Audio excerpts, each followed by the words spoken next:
Hi everyone, welcome to Niche Sports, and today I'm going to list my top 5 favorite cricket books. Now remember, I have not read each and every book around, so this is just my personal top 5 books that I've truly liked for the way they've been written or the kind of message that they have delivered. So here we go.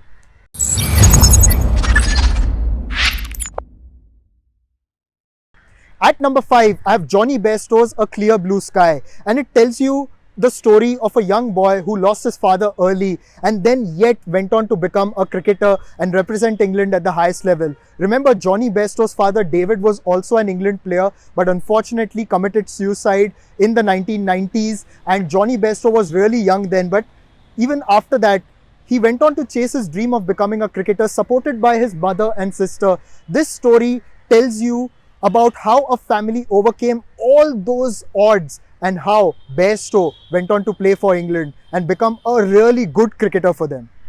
At number 4, we have Art of Captaincy by Mike Brearley. As we know, Mike Brearley was known for being a leader of men, and as someone rightly said that he had a degree in people.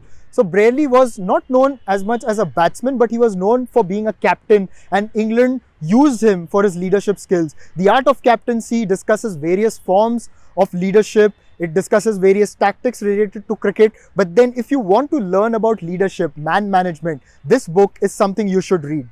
At number 3, a book by one of India's greatest heroes, who I think is arguably India's greatest test batsman, Sunil Gavaskar's Sunny Days. As we know, Gavaskar went on to create many records, but this book was written in the 1970s and it gives you a peek into his story and his mindset. Remember, as a youngster, he scored a lot of runs against the West Indies, and it also tells you what his mindset was while facing all these challenges. In the 1970s, India definitely weren't one of the strongest teams, but they were competing and they were punching above their weight. As in 1971, we saw them winning the series in England and the West Indies. So I think Sunil Gavaskar's book is a must read if you're an Indian cricket fan.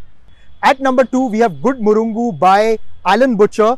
Alan Butcher is a former England cricketer, but he went on to coach Zimbabwe in the early 2010s, and this story is about his journey in Zimbabwe, the kind of challenges he faced as a coach and also living in a country like Zimbabwe. So this book tells you that story. I think it's written in a very humane manner, and you should read it if you want to get an insight into a culture and the kind of difficulties that people overcome to play cricket at the highest level from a country like Zimbabwe.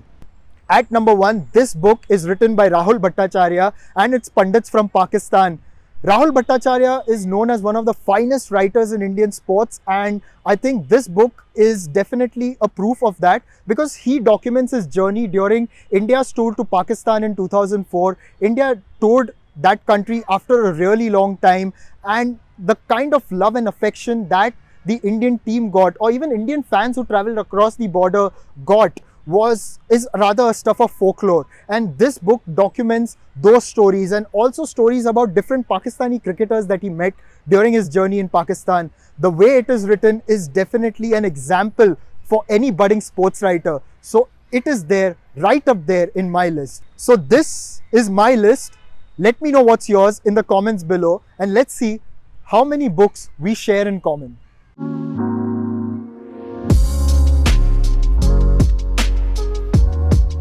At number 4, which was number 4?